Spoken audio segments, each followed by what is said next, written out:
everybody, and today we're going to be talking about the mods and build crafting blog post as well as the TWAB because although there are absolutely massive W's in both of these posts, like really there was some good stuff. It is a W that I've not seen for quite a while. I do have my concerns as well. So if I don't mention something specifically, just assume that I think that it's great. So we're going to start out with the mods and build crafting blog post, which came out on Wednesday. When we get to the armor charge portion of the blog post about mods and build crafting, they mentioned that powerful friends and radiant light will both be locked to the head socket. Now, this may not end up being a big deal at all, but in a post that was knocking down so many barriers for build crafting, it was unfortunate to see this barrier added, especially as you can currently put these mods anywhere as long as your armor matched the element, which of course they're getting rid of the elemental matching, but currently, if you have something that's arc, you can put it literally anywhere. I generally put radiant light or powerful friends on like my legs or my class item, something like that. But like I said, it might not end up being a huge deal. It's just something that made me go, "Oh, a barrier? I thought the barriers were leaving." However, it could be an issue because the head socket is definitely a very sought after spot for mods. In PvE, you have ammo finders. In PvP, you have targeting, which I'm sure some of these will be cheaper to slot in general. We just don't have those values right now, so it's kind of hard to say. Currently, I run Radiant Light and both Powerful Friends, like I said, and it really feels like the only way as a hunter that I can reliably get to as much mobility, resilience, and recovery as possible, all of which are very important stats for Hunter. Resilience and recovery are just really good stats in general for PvE and PvP, and then Hunter just kind of needs mobility.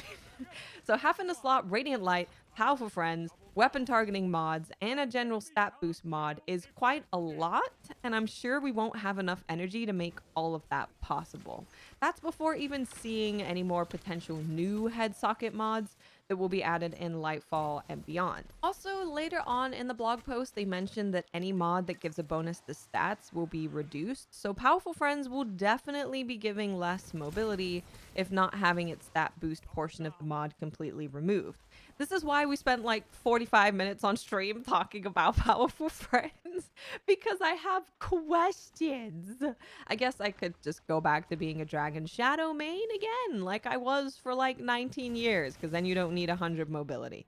Anyway, this would lead me to a whole larger conversation about mobility, which I don't want to get too deep into right now, but recovery and resilience are just better stats and they offer more just in general. It would be really nice for something to have been added to mobility so that the other classes would have to choose between which meaningful stat they want to pick instead of just being like, I'm a warlock, I build recovery, now I just add resilience. I'm a titan, I build resilience, I just add recovery. You know, that's all I'm saying. This was really my only concern and the only thing that I really had a lot of questions about, and I'm hoping will be cleared up soon. I very much look forward to making brand new builds because making builds is really what I enjoy in every game, especially if I can make something dumb, goofy. Doesn't work very often, but when it does, it's awesome. That's my jam. Now let's move on to the TWAB, which again had massive W's. The sandbox team addressed many concerns in PvP and are hitting them in the next patch, so I'll make sure to have a video out about my thoughts after playing a little bit in that new sandbox, which was great to see. Plus, Chris Proctor had a conversation on Ascendant Nomad's channel to talk about more AE stuff, among other things. So I will leave a link to that if you're interested in watching that interview.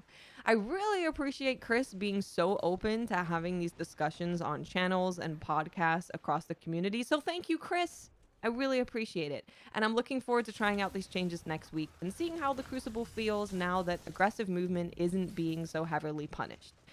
So let's talk about what did concern me in the TWAP. I really feel like I don't understand the rituals team or whoever is talking to us in these communications. Community sentiment, even if we say that it's a very vocal minority, hasn't been overwhelmingly positive. So to start the communications with us about matchmaking by saying that we are on the right path feels a little disconnected from what folks in the community have been talking about. The graphs that they showed really aren't awful, but I do think they could be a lot better. They're basically saying that statistically, their system can no longer predict who will win by stats alone, therefore, it's a balanced match.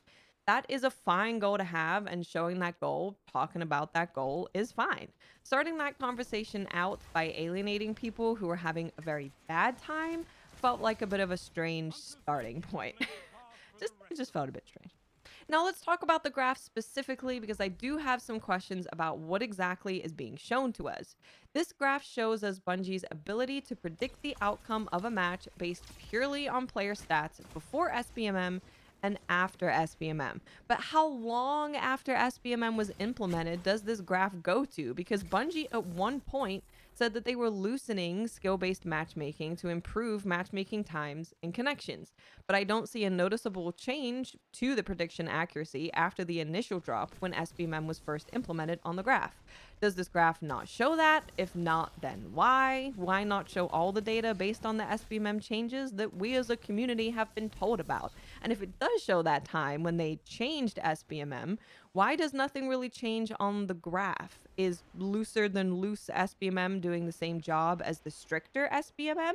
If so, then really that's great because it maybe means we have a little more wiggle room for connection quality as well as match variety. The graph just honestly makes me have more questions, and I would really love it so that if we're going to have data presented to us, that we get as much as possible instead of quite of a small slice of data that shows one side of a very complicated story. And starting this communication with, we believe we're on the right track, and wanting to present data to show that we're on the right track, why just show one metric being the match outcome prediction accuracy? Also, the choice of showing this particular data point out of all matchmaking data they have is a weird one for me. Like I said, I don't think it's bad to show this graph or have this goal that the ritual teams has, but many of us have wanted to see data on player retention more than anything because to a lot of us in the community, if SBMM is working, then more players will be playing for longer periods of time than before. I think more players engaging in the Crucible is the ultimate goal of SBMM, so I, along with probably many of you, would love to see a graph showing how many casual or PvE mains are now playing Crucible frequently, how much more often are they playing, what has happened to the overall population numbers in Crucible, and how many players who played the hell out of Crucible are now playing less and by how much. All of this data would just be really nice to know because ultimately I am fine with having less fun in Crucible if it means that more players are playing a lot more and filling out those playlists because population really is everything in a PvP experience in general, especially one that is peer to peer. Also, in a conversation where we need to discuss matchmaking, why was there no mention about the increase in insane lag? Lag that I and many other players haven't seen for years. People meleeing you to death from across the map, walking into walls just to end up taking you out. Meanwhile, you didn't see them do a single action. In a section of the TWAB where we are hearing from the team directly involved with matchmaking, it concerns me that the lag that has been posted all over social media, not just by content creators, by people who just play Destiny and are absolutely bamboozled by the lag, especially during Iron Banner, wasn't touched on at all. I personally just find it really hard to agree that we're on the right track of anything if that amount of lag isn't worth talking about, explaining, letting us know about things Bungie plans on doing in the future to make these experiences better, etc. And maybe that discussion will come at some point, but like I said previously, out of all the matchmaking issues, woes of the community, and lag, presenting this particular data and nothing is just a little bit weird to me. Side note, I would really appreciate it if we could have updated goals and definitions when any team at Bungie changes what they're doing. For example, with SBMM in the July 28th TWAB of last year, we got defined goals of what Bungie wants SBMM to achieve. When SBMM is updated, does that goal change? Do the definitions of things like loose SBMM change when we have matchmaking updated? I always appreciate hearing goals more than anything because if I know someone's goals, then I know where we are going to end up, or at least where we're trying to end up.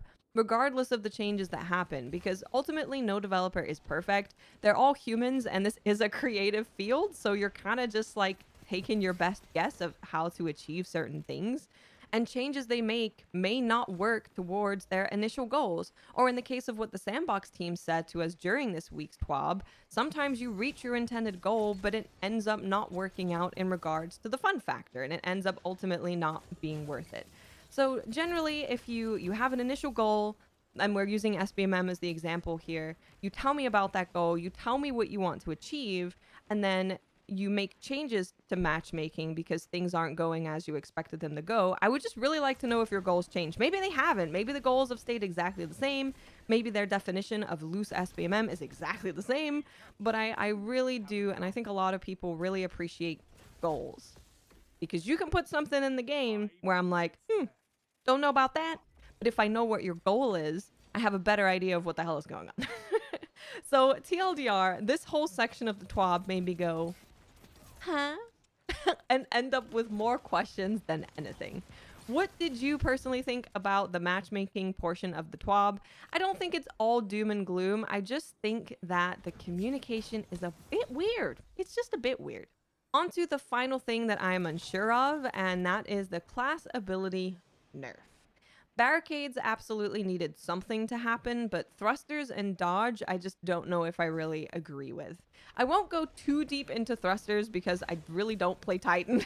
I just found it odd that it was hit when almost no one uses it. And maybe more people will be using it in the future. Like maybe they were afraid that nerfing barricade will make people use thruster more often and thruster was going to be oppressive. That could totally be a thing. But I don't really play Titan, so I don't want to delve deep. Titans in the comment section, what do you think about the thruster nerf? Do you think that it's warranted? Can you see a place where it makes sense? Let me know, because I am an ignorant hunter. But the dodge nerf, as an ignorant hunter, I can speak on a little bit. The only real issue that I've seen people have with dodge is Invis, which was nerfed to remove 40 meters from your radar when invisible. Not personally the nerf that I would have done at all, and doesn't really deal with my issue of just being, I guess, old and blind, and I can't see them. You can dodge right in front of my eyes. I can be shooting you. And in certain maps on certain lighting, I don't know where you are. You just disappeared. You're God as far as I'm concerned. But it was nerfed, and I don't know how much of an issue it is now. I know that Invis is still annoying because of the thing that I just said. But it was hit decently hard with that nerf. The other issue being Worm Husk. Worm Husk is definitely an issue. Healing, overshield, second chance at life, third chance at life, fourth chance at life are all really annoying, and Worm Husk is definitely a part of that issue. But that is an exotic, and you could kind of give that the Bacchus treatment, the same treatment that Titans are getting, where if you're using this thing that is really powerful with your class ability, you have to wait a little bit until your class ability starts recharging. So hearing that the powerful friends change was happening and there's probably not going to be as much mobility available for us there in one mod, and then the dodge change making it even more needed to build into mobility, just made me go wah. Like, I'm not super upset. I'm a little miffed. I like the word miffed. So I'm not pissed, I'm not angry, I'm not like super upset. I'm freaking miffed. I'm miffed. But that was really it from the TWAB and the mods thing that I kind of had an issue with or had a concern about. I will absolutely be jumping into the Crucible on Tuesday and seeing how the AE changes feel and the sliding and the shotgunning and the stuff and things. So we will see if that ends up making Crucible feel a lot more fun, even with the whole SBMM thing that's going on and the changes and the team-based matchmaking and the boop, bing, bing, bing. Lots of matchmaking experiments.